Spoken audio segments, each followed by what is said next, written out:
제주항공 여객기 참사로 안타깝게 세상을 떠나신 분들과 그 가족들을 마음 깊이 애도합니다. 사람들이 북적이는 공항, 인적이 드문 공항 한켠에서 일본인 승무원들 사이에 유독 키가 크고 아름다운 외모를 가진 한 여성이 있습니다. 그런데 웬일인지 그녀는 그런 일본인 승무원들에게 손가락질을 당하며 왕따를 당하고 있는 모습입니다. 그때 한국인들로 보이는 승무원들이 다가와 그런 일본인 승무원에게 다가가 머리를 확 잡아 채고는 뭐라고 한마디 하게 되는데요. 대체 그녀들에게 어떤 일들이 있었던 것일까요? 오늘 사연 시작합니다. 안녕하세요. 저는 현재 한국의 항공사에서 국제선 승무원으로 일하고 있는 할인입니다. 제 이야기를 시작하기 전에 저의 뿌리에 대해 먼저 말씀드리고 싶네요. 도쿄의 한 고등학교에서 교편을 잡고 계시던 아버지와 유학 시절 만나 결혼하신 어머니 사이에서 태어난 저는 일본 도쿄의 한 평범한 주택가에서 자랐습니다. 어릴 적 저의 일상은 겉보기엔 다른 일본 아이들과 크게 다르지 않았죠. 하지만 등하교 시간만 되면 달라지는 친구들의 시선이 느껴졌어요. 너는 왜 이름이 이상해? 너희 엄마는 왜 말이 이상해? 초등학교 때부터 시작된 친구들의 질문은 중학교에 들어서며 더욱 날카로워졌습니다. 한 번은 체육 시간에 달리기를 하다가 1등을 했는데 한 친구가 역시 혼혈이라 힘이 세네라고 말하더군요. 그 말이 칭찬인지 놀림인지 구분할 수 없었던 기억이 아직도 선명합니다. 하지만 집에 돌아오면 달랐어요. 어머니는 매일 저녁 한국 드라마를 보시며 저에게 한글을 가르쳐 주셨고 주말이면 김치를 담그시며 한국 이야기를 들려주셨습니다.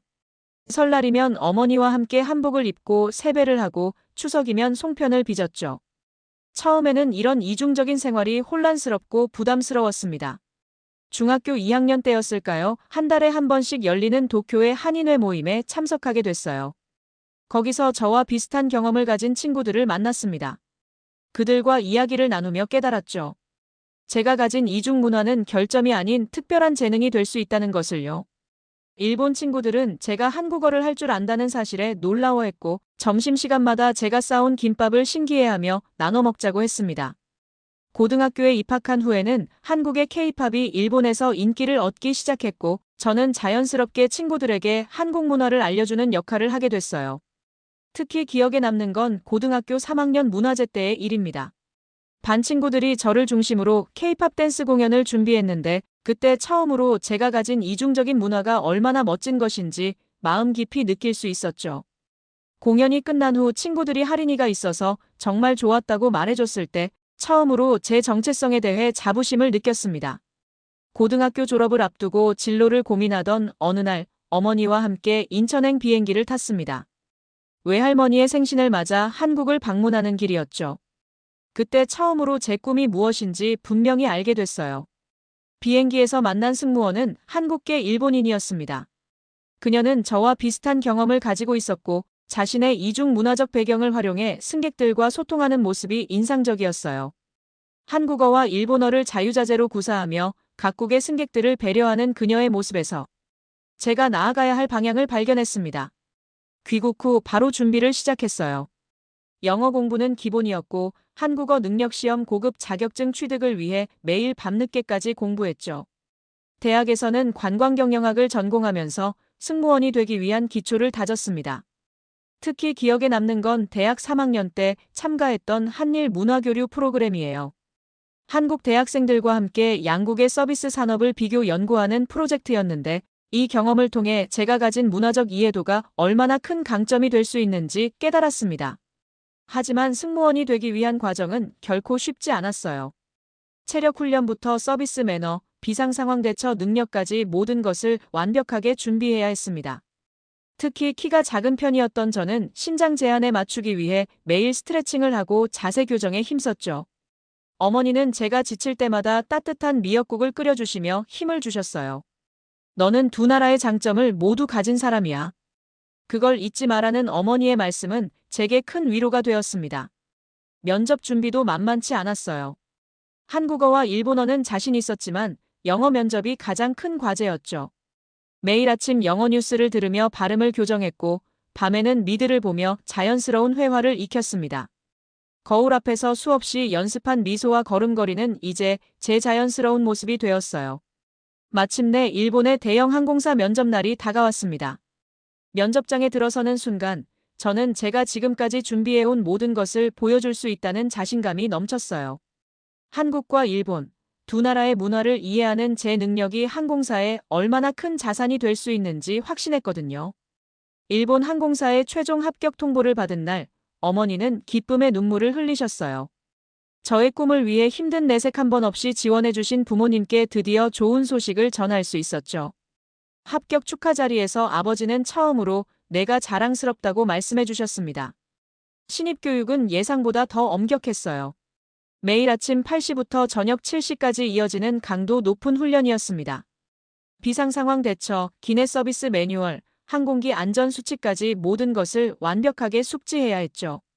100명이 넘는 교육생들 중에서 저는 유일한 혼혈이었지만 오히려 그것이 저를 더욱 돋보이게 했어요. 특히 서비스 실습 평가에서 저는 높은 점수를 받았습니다.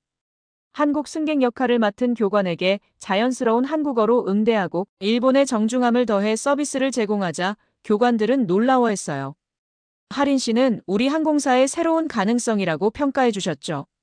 교육기간 동안 저는 타카하시 리나와 같은 조가 되었습니다.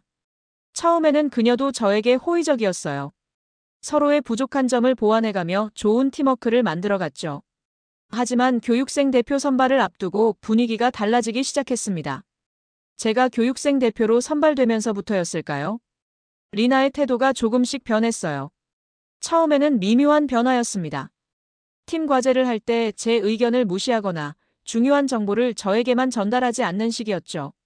다른 동기들도 조금씩 저와 거리를 두기 시작했습니다. 첫 비행을 앞둔 날, 저는 설렘과 긴장감에 잠을 이루지 못했어요. 거울 앞에서 수없이 연습한 미소를 지어보며 내일을 상상했죠. 하지만 그때는 몰랐습니다. 이 첫 비행이 제 경력에서 가장 큰 전환점이 될 거라는 것을요. 인천행 비행기의 담당 구역을 배정받았을 때 저는 운명처럼 느껴졌어요. 제가 한국어를 구사할 수 있다는 점을 고려한 배치였겠죠. 비행 전 브리핑에서 선임 승무원들은 저의 이중언어 능력을 높이 평가했습니다.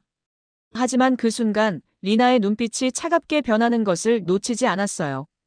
비행이 시작되고 저는 최선을 다해 승객들을 응대했습니다. 한국 승객들은 제가 유창한 한국어로 인사하자 반갑게 웃어주셨고 일본 승객들에게는 일본의 정중한 서비스 정신을 보여드렸죠. 제가 꿈꾸던 순간이 현실이 되는 것 같았어요. 비행이 끝난 후 팀장님은 제 서비스를 칭찬해 주셨습니다. 하린 씨의 세심한 승객 케어가 인상적이었어요. 특히 한국 승객들의 만족도가 높았네요. 그 말을 들으며 저는 가슴이 뿌듯했지만 한편으로는 동료들의 날카로워진 시선이 느껴졌습니다. 첫 비행의 성공적인 마무리 이후 제 일상은 미묘하게 달라지기 시작했습니다. 처음에는 작은 변화였어요. 휴게실에서 이야기를 나누던 동료들이 제가 들어가면 갑자기 조용해졌고 단체 채팅방에서는 제 메시지가 익십되는 일이 잦아졌죠. 특히 타카하시 리나의 변화가 두드러졌습니다. 어느 날 한 승객이 저의 한국어 실력을 칭찬하자 리나는 역시 순수 일본인이 아니라서 그런가 봐요라고 말했어요. 겉으로는 칭찬처럼 들렸지만 그 속에 담긴 날카로운 의도를 읽을 수 있었습니다. 마츠모토 켄지 선배도 미묘한 방식으로 저를 괴롭혔어요. 비행 전 브리핑에서 일부러 저를 지목해 어려운 질문을 던지거나 사소한 실수를 크게 지적했죠. 하린 씨, 일본의 서비스 정신을 제대로 이해하고 있나요? 라며 제 정체성을 건드리는 말을 자주 했습니다. 점차 따돌림은 조직적으로 변해갔어요. 어느 날 우연히 발견한 단체 채팅방에는 저를 제외한 모든 동기들이 있었고 거기서 그들은 저에 대한 험담을 나누고 있었습니다. 한국인 티를 너무 내는 것 같아 승객들 앞에서 너무 튀려고 해라는 말들이 오갔죠. 업무 스케줄도 점점 불공평해졌습니다. 주말과 휴일 비행이 유독 저에게 많이 배정됐고 인기 있는 유럽 노선 대신 단거리 노선만 주어졌어요. 문제를 제기하고 싶었지만 증거를 제시하기가 어려웠습니다. 한 번은 기내식 서비스 중 실수를 유도하려는 시도도 있었어요. 리나가 일부러 잘못된 정보를 전달해 특별식을 잘못 제공하도록 만들려 했죠.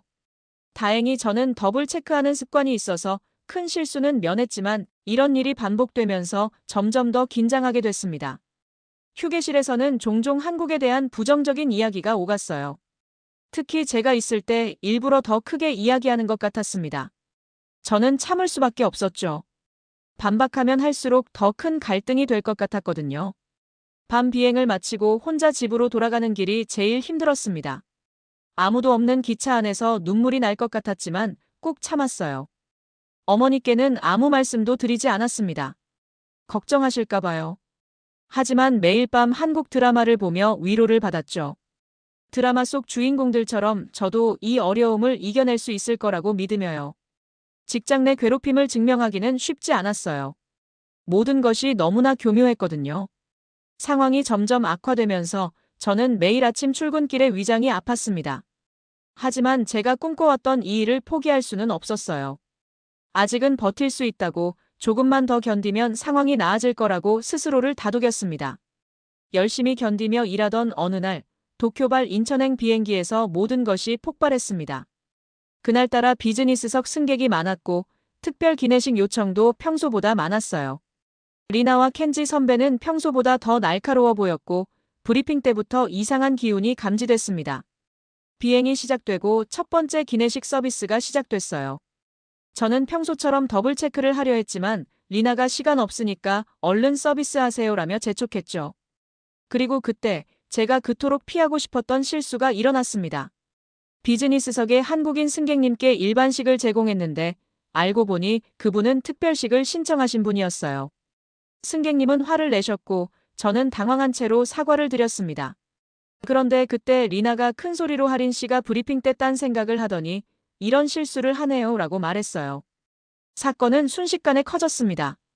켄지 선배는 객실 사무장에게 할인의 실수로 인해 회사의 이미지가 실추됐다고 보고했고 다른 동료들도 하나둘씩 저를 질책하기 시작했어요.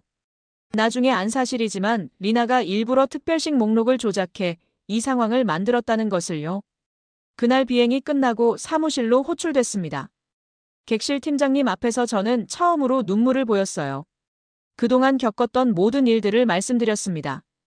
하지만 돌아온 답변은 일본에서는 이런 문제 제기를 좋아하지 않아요였죠. 그 순간 저는 더 이상 이곳에서 일할 수 없다는 것을 깨달았습니다. 집에 돌아와 처음으로 어머니께 모든 것을 털어놓았어요. 어머니는 저를 꼭 안아주시며 내가 잘못한 게 아니야 라고 말씀해 주셨습니다. 그리고 한국항공사의 채용 공고를 보여주셨어요. 너의 진짜 가치를 알아주는 곳으로 가보는 건 어떨까? 다음 날 출근길에 마주친 리나는 마치 아무 일도 없었다는 듯 웃으며 인사했습니다. 하지만 그녀의 책상 위에는 제가 실수했던 특별식 목록의 원본이 놓여 있었어요. 거기에는 분명히 제가 담당했던 승객의 특별식 요청이 정확하게 표시되어 있었죠. 증거를 확보했지만 이미 제 마음은 다른 곳을 향하고 있었습니다. 퇴근 후 한국의 친구에게 전화를 걸었어요. 대학 시절 문화교류 프로그램에서 만난 친구였죠. 그 친구는 지금 대한항공에서 일하고 있었습니다. 한국은 지금 국제적인 인재를 찾고 있어. 내가 가진 능력을 써먹을 수 있는 곳이야라는 친구의 말에 용기를 얻었어요. 사직서를 쓰면서 이상하게도 마음이 편안해졌습니다. 괴롭힘과 차별은 이제 끝났다는 안도감이었을까요? 아니면 새로운 시작에 대한 기대감이었을까요? 어쩌면 둘 다였을지도 모르겠네요. 마지막 비행을 앞두고 거울을 보며 생각했습니다. 이제는 더 이상 도망치지 않을 거예요. 제 정체성을 부끄러워하지 않을 거예요. 오히려 그것을 자랑스럽게 여기며 새로운 길을 걸어갈 거예요. 한국으로 가는 이 선택이 제 인생의 전환점이 될 거라는 확신이 들었습니다. 한국 항공사의 면접장에 들어서는 순간 이상하게도 마음이 편안해졌습니다.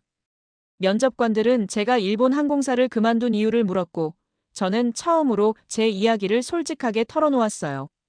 놀랍게도 면접관들은 제 경험을 귀중한 자산으로 평가해 주었습니다. 하린 씨의 경험은 우리 항공사의 새로운 시각을 제시해 줄 수 있을 것 같네요. 특히 양국의 서비스 문화를 이해하고 있다는 점이 인상적입니다. 이 말을 들었을 때 제 눈에 눈물이 고였어요. 지금까지 약점으로만 여겨졌던 제 배경이 여기서는 강점이 된다는 사실이 믿기지 않았거든요. 합격 소식을 들은 날 어머니는 제 손을 꼭 잡으시며 말씀하셨어요. 이제 내가 진정한 내 모습을 보여줄 수 있는 곳을 찾았구나. 서울로 이사를 준비하면서 마음이 설렜습니다.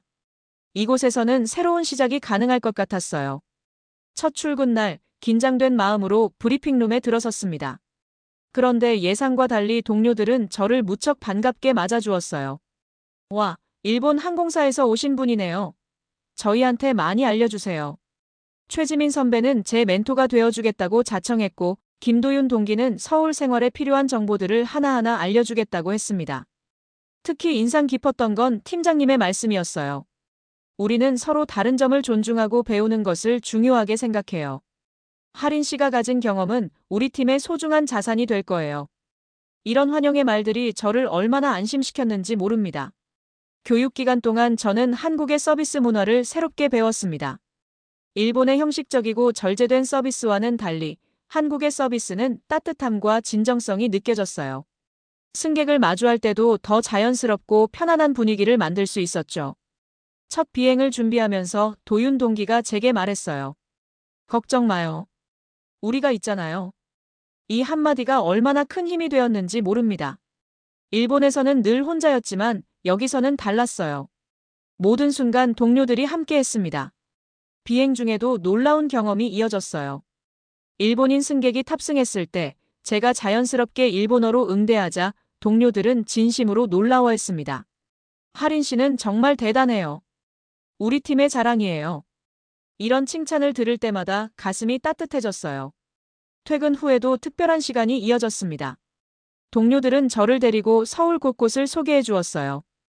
을지로의 숨은 맛집, 홍대의 트렌디한 카페, 한강공원의 야경까지.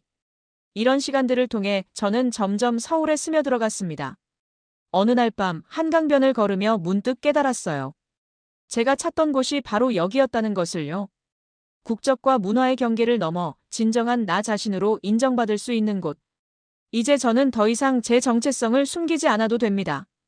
오히려 그것을 자랑스럽게 드러내며 새로운 비상을 준비할 수 있게 되었어요. 한국에서의 첫 월급날, 동료들은 저를 을지로의 한 오래된 골목으로 데려갔어요. 하린 씨의 적응을 축하하는 자리라며 지민 선배가 주도한 회식이었죠. 허름해 보이는 가게 안으로 들어가자 육회와 파전, 막걸리가 테이블 위에 가득 놓였습니다. 이게 진짜 서울의 맛이에요. 도윤이 말했죠. 처음 먹어보는 육회는 신선한 충격이었어요. 일본의 스시와는 또 다른 생식 문화를 경험하는 순간이었습니다. 특히 막걸리와 육회의 조합은 제가 상상하지 못했던 맛이었어요. 회식 자리에서 동료들은 제 일본 생활 이야기를 진지하게 들어주었습니다. 많이 힘들었겠다며 공감해주는 그들의 모습에서 진심 어린 따뜻함이 느껴졌어요. 특히 지민 선배는 우리나라는 요즘 다양성을 중요하게 여겨요. 하린 씨 같은 분이 계셔서 우리 팀이 더 특별해졌죠 라고 말해주었습니다. 업무 환경도 신선한 충격이었어요.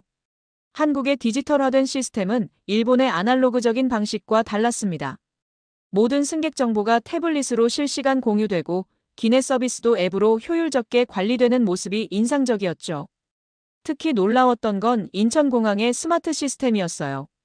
생체 인증으로 보안 검색을 하고 AI 로봇이 승객들을 안내하는 모습은 마치 미래 공항을 보는 것 같았습니다. 일본의 나리타 공항과는 또 다른 첨단화된 모습에 자부심을 느꼈어요. 도윤이는 퇴근 후면 저를 서울의 여러 곳으로 데려갔습니다. 한 번은 동대문 DDP에 가서 한국의 현대적인 건축미를 보여주었고 또 한 번은 북촌 한옥마을에서 전통 문화를 소개해 주었죠. 우리나라는 전통과 현대가 공존하는 곳이에요. 하린 씨도 곧 이 매력에 빠지게 될 거예요. 어느 날은 팀 전체가 한강 치맥 모임을 가졌어요. 밤바람을 맞으며 치킨을 먹고 수다를 떠는 문화가 처음에는 낯설었지만 이런 자유로운 분위기가 좋았습니다. 일본에서는 상상할 수 없었던 편안한 팀워크였죠. 비행 중에도 새로운 발견의 연속이었어요. 한국 승객들은 제가 혼혈이라는 걸 알고는 오히려 더 관심을 보여주셨습니다. 두 나라의 장점을 다 가지고 계시네요 라며 격려해 주시는 분들이 많았어요. 그때마다 가슴 한켠이 따뜻해졌습니다. 서울의 지하철은 또 다른 놀라움이었어요. 빠르고 정확한 시스템, 플랫폼 스크린 도어, 지하철 와이파이까지. 출퇴근길이 전혀 힘들지 않았죠. 특히 지하철 앱으로 실시간 도착 정보를 확인하는 건 이제 일상이 되었습니다. 점심시간이면 구내식당에서 신기한 경험을 했어요. 매일 다른 메뉴, 특히 계절 음식을 제때 맛볼 수 있다는 게 놀라웠습니다. 삼계탕, 팥빙수, 김치찌개 등 한국의 다양한 음식을 자연스럽게 접하며 입맛도 서서히 한국화되어 갔죠. 이제는 퇴근 후 혼자서도 서울 곳곳을 탐험하는 재미에 빠졌어요. 한남동의 분위기 좋은 카페에서 여유를 즐기고 망원시장에서 분식을 먹으며 서울 사람이 되어가는 기분을 만끽했습니다. 매일매일이 새로운 발견으로 가득한 여행 같았어요. 평화로운 한국에서의 일상이 계속되던 어느 날 예상치 못한 손님들이 찾아왔습니다. 인천공항에서 일본행 비행기를 기다리던 중 저는 익숙한 목소리를 들었어요. 리나와 켄지 선배였습니다. 그들은 마치 우연을 가장한 듯 제게 다가왔어요. 하린 씨, 여기서 일하고 있었네요? 역시 한국이 더 편하죠? 리나의 말에는 여전히 그 날카로운 뉘앙스가 묻어 있었습니다.